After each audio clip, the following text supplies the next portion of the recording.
you're ever looking for a symbol of something that keeps people apart from each other, this is a good one. It's a roll of barbed wire. One of the places it's used is on the battlefield to keep enemy soldiers from moving ahead to their objectives. And it's used on prison walls to keep prisoners from escaping. It keeps people apart. Barbed wire was invented in 1873 by a farmer, and it was very important in developing the West.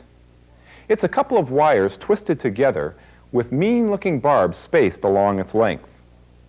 When it was first made, it caused a lot of hostility between farmers and cattlemen. The cattlemen wanted their cattle to roam wherever, and the farmers wanted to keep them out of their grain fields.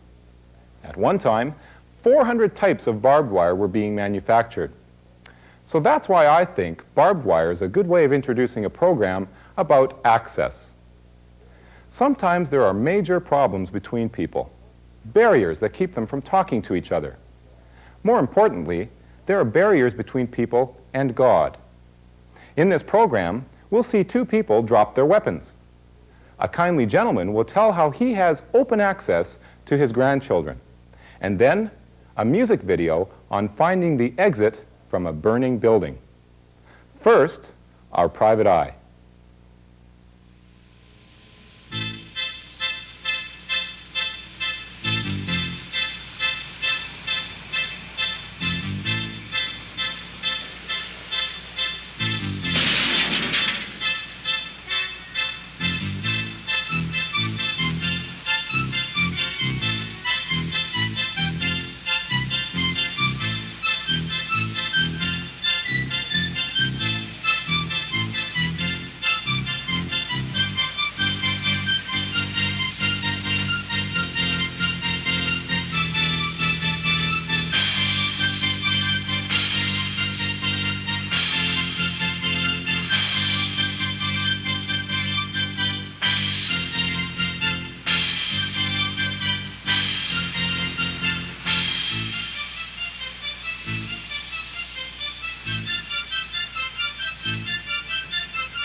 Now, if everybody did that, we'll be back.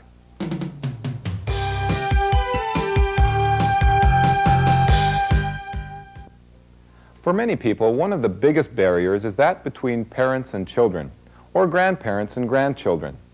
They just can't talk. Whose fault is it? Often, it's on both sides. Here's a grandfather who has some helpful things to say about how he and his grandchildren get along. We have quite a big family. We have 10 children, 27 grandchildren, and 2 great-grandchildren. I'll play with them even before they understand to play. And I love them, cuddle them, and so on, you know. When they become bigger and demanding or have a need to talk and tell, I feel I should, and I am available to listen to them. I don't believe in reprimanding them too often, tell them what to do, what not to do.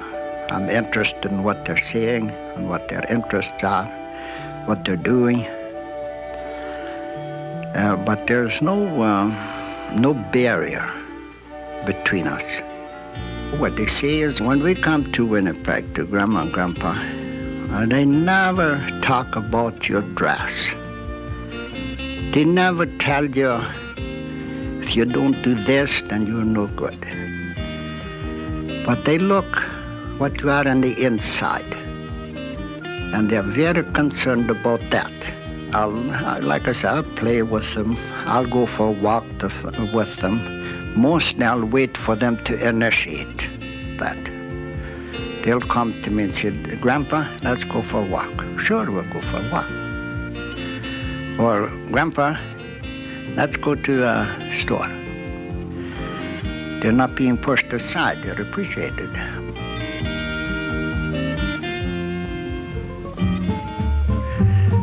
They know very well how far they can come, how far they can go.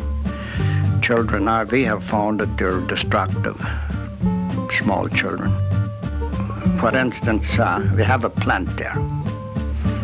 They'll go and pull a leaf. I don't say, no, you don't do that.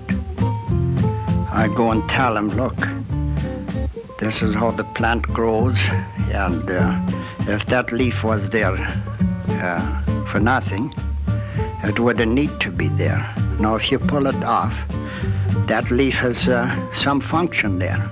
Even if I can't explain it or you can't understand it, but it is there for some reason. And if you pull enough of these leaves off, would you still have a plant there? Well, then they go, okay. They understand that better than you don't do that, you see. I have horses there. They're very important to me. I let them play with them, those that were interested. To me, they're a treasure. And then they broke one leg. And I said, no more. It's not a toy, it's an ornament. They understand that. They can be 2 years old, they understand that. They can be 3, 4 years old, they understand that. And if you respect them, they respect you. Young people of today do not need only direction, they need the right direction. But in my days, when I was a teenager or a young adult, cowboy songs were very familiar, you know. But I cannot say that from this nowadays music. To me, it isn't music. To me, it's noise. The grandchildren know that, and they accept that too. Thinking back, I believe that is one important thing for grandparents, to think back and try and remember what they were like in comparison to their seniors. No, if we forget about it, then we just don't understand why it is so different now, eh? Why the kids accept what you can't accept. Well, gang. And they'll tone it down without me asking. There's this one grandson, 16-year-old. He has an expensive exercise machine. Very proud of it. So bought it, you know, he earned the money. He asked me if I wanted to see that, when we were there. I said, sure. I went downstairs and in his room, and there it was. A beauty machine, you know. So I tried this and tried that, and asked him questions like always. It's not that I know everything when I speak to the grandchildren. It comes by asking them and them telling me. And he says, how about arm wrestling? Oh, he says, Brian, this is a strong arm. I said, you won't push this arm over. Oh, he says, Grandpa, come on. He gets down on his knees and puts a thing up. So we arm wrestled. In a case like that, I'll do my utmost to beat him, you know. In many cases, I won't. I don't need to be a winner all the time, but in a case like that, I'll do my utmost to beat him, and I did. So in this case, what does his mother tell me later on? Said, Dad, what you did there, you should do more of that. He had been so impressed with his grandpa that he took interest in what he was doing. And that's one thing that I believe in. Take interest. Even now, I can't run as fast as they can, but I'll play football with them. I believe there's a way of teaching them and persuading them without persuasion, without coming out strong. Communication with them, as far as I'm concerned, is towards that, but I don't preach to them. Some of them tell me that they want to become missionaries, some want to become ministers of the gospel. I'll quote Bible verses sometimes, not to hit them, never to hit them, but just like informing. Like in all other things, I like to see them make decisions.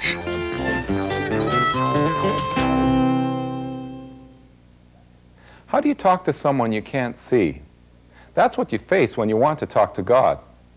Many of us have the idea that God is way out there somewhere and doesn't even care about us, or that He's just plain unreachable. Hey, Ron, we had a pretty religious English class today, eh? Oh, no kidding. I was tempted to ask Hansen if he knows how to communicate with God. Yeah, knowing him, he'd probably want to do it through his word processor. Oh, hey, come on, I'm serious. If God is so important, there should be a way of getting in touch with Him, right? Yeah, you're probably right. But the only problem is I have no idea how. Hi, guys. Oh, hi. I couldn't help overhearing your conversation. Mind if I throw in my 2 bits worth? Oh, sure, go ahead. Thanks. Then I'll throw in a question. If you had a choice as to how you could communicate with your best friend, what would you choose? Morse code, telephone, typewriter, face-to-face? Face-to-face, probably. Unless he was mad at me. Face-to-face. Well, how do you communicate when you're face-to-face? What are you getting at? How am I communicating with you? You're talking. Right, talking. Yeah? So? So don't you see, we can get in touch with God just by talking to Him. Are you serious? Yes, I am. And He's left us written instructions on how we can be guaranteed to have unlimited access to Him, 24 hours a day, 7 days a week. You're joking. You're serious? I don't even know whether or not God exists, let alone that I have the possibility of being able to talk to Him. It's called praying, and God never gives us a busy signal or ever steps out of the office.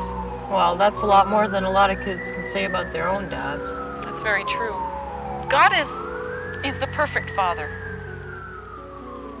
Scared and tattered by all of my problems, searching for answers, my heart's open wide. The choices we make, they fix our future. How can we know what's wrong or right? Talk to God, He's there to listen. Walk with Jesus, He'll show you the way. He'll show you the way. He'll show you the way.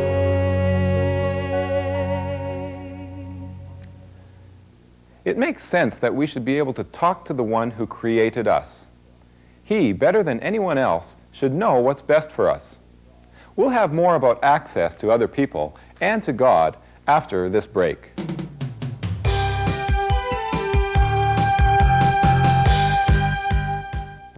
There can be all kinds of things between us and God that act like this roll of barbed wire. Just not knowing that there's such a thing as praying and talking to God can keep us from Him. Our sins, the wrong things we do, can keep us from getting through to Him. Just plain not wanting to have anything to do with God, who may want to have some say in how we live, can keep us from getting close enough to talk to Him. The Bible shows God as being powerful and holy, but He also loves the people in His creation very dearly. He wants to be in touch and have us depend on Him. Here's how it's said in the Psalms in the Bible.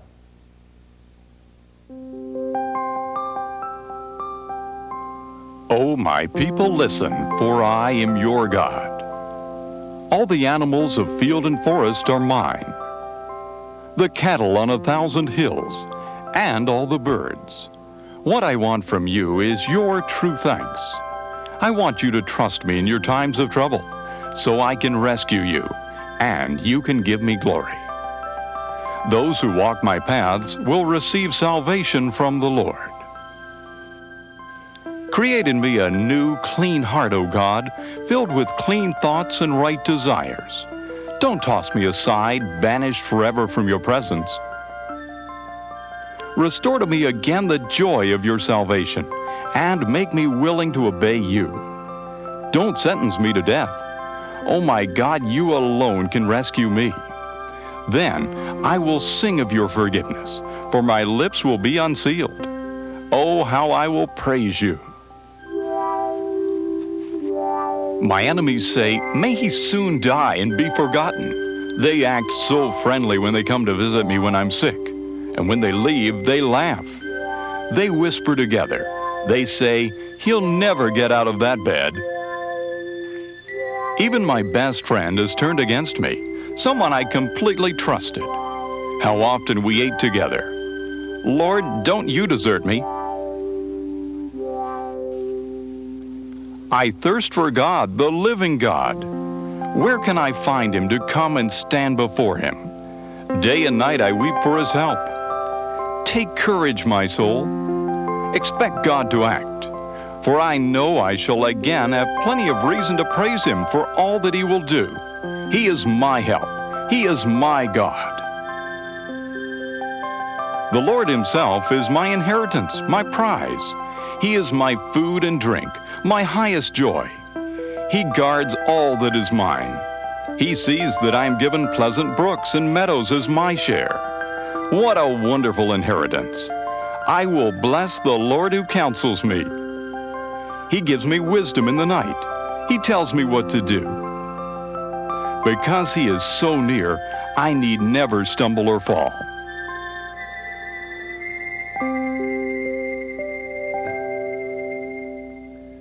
What is it like to have problems coming down on top of us?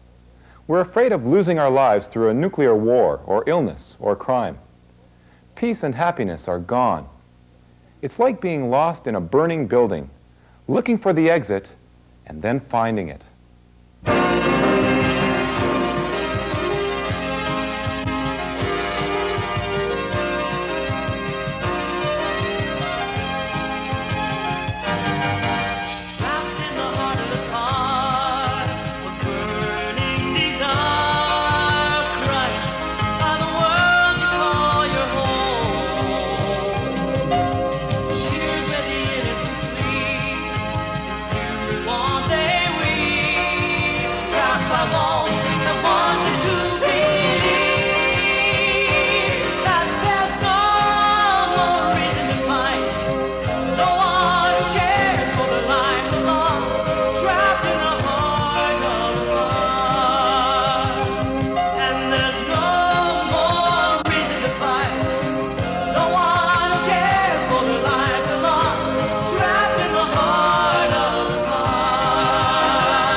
I'll be back with the third story to tell you how you can write for our free survival kit after this break.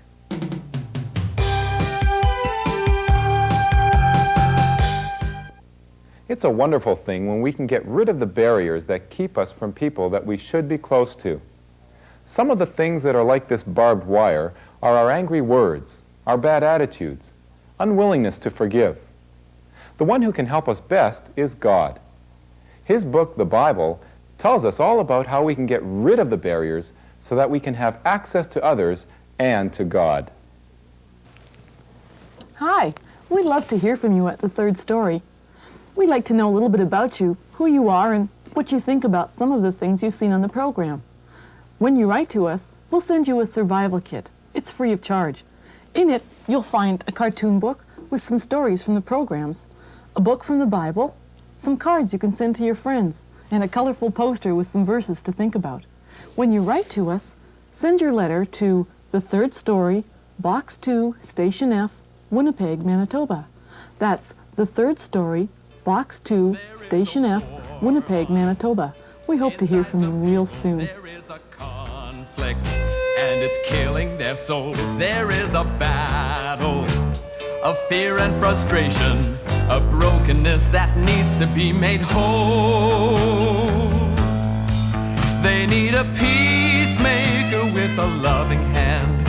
Yes, a peacemaker who will show them God's plan. Oh, a peacemaker who will understand and help them be healthy again. There is rebellion inside some people, a fight against God and doing His will. There's revolution to prove you're somebody, a restlessness that needs to be made still. They need a peacemaker with a loving hand. Yes, a peacemaker who will show them God's plan. Oh, a peacemaker who will understand and help them be healthy again. There is a crisis inside some people, a confrontation with standards and rules, a crippling combat with losses and failures, a death wish and disease in every due.